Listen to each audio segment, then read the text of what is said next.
A Focus CMS létrejöttének egyik tétele és alapfilozófiája az, hogy egy flat file CMS-hez képest többet nyújtó rendszer legyen, annak minden előnyével, de mégis megőrizze lehető legnagyobb mértékben annak egyszerűségét. Ugye a flat file CMS-eknek az egyik hátránya az, hogy a kódot localhoston írja meg, illetve buildeli az ember, majd feltölti a tárhelyre. De így a tartalom teljesen statikus, annak módosítása mondjuk okostelefonról vagy egyéb másik számítógépről rendkívül bonyodalmas. Főleg a verziókövetést tekintve. Illetve az egyik legnagyobb jelentkező hátrány ezeknél is, ha már egy nagyon egyszerű kis projekten túlmutató működésről, mondjuk egy blogról beszélünk, az a média képek kezelése.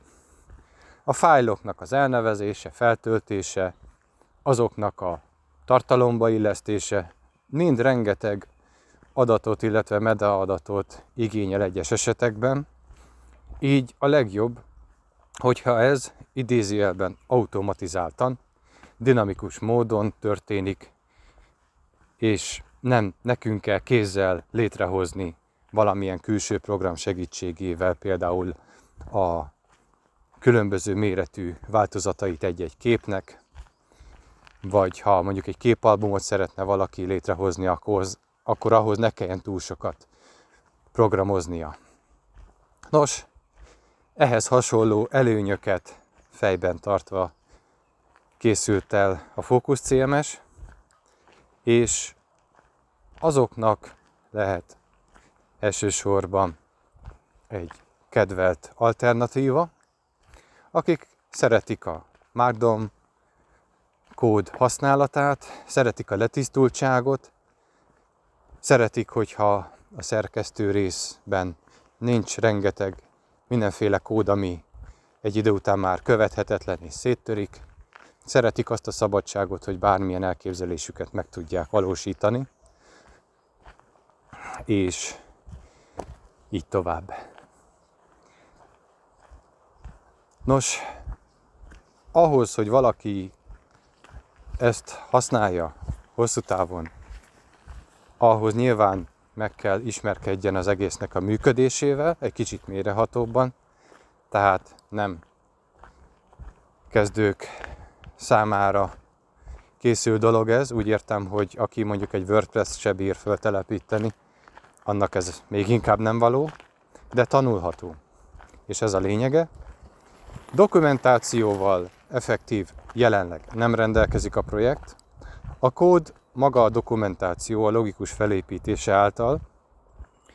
Továbbá nyilván itt-ott azért vannak kommentrészek is a kódokban.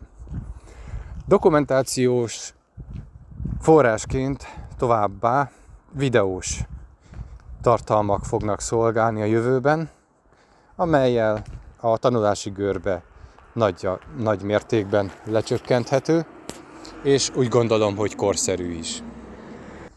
Sok mindenről lehetne még mesélni, de ezeket úgy gondolom, hogy elsősorban célszerűbb lesz későbbiekben folytatni.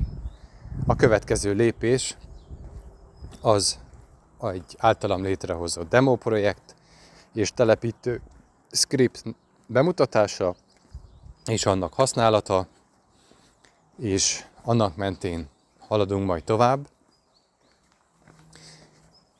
és természetesen onnantól jönnek majd a különböző képernyőfelvétel videók is, amelyeken keresztül bemutatásra kerülnek a különböző funkciók és megoldások.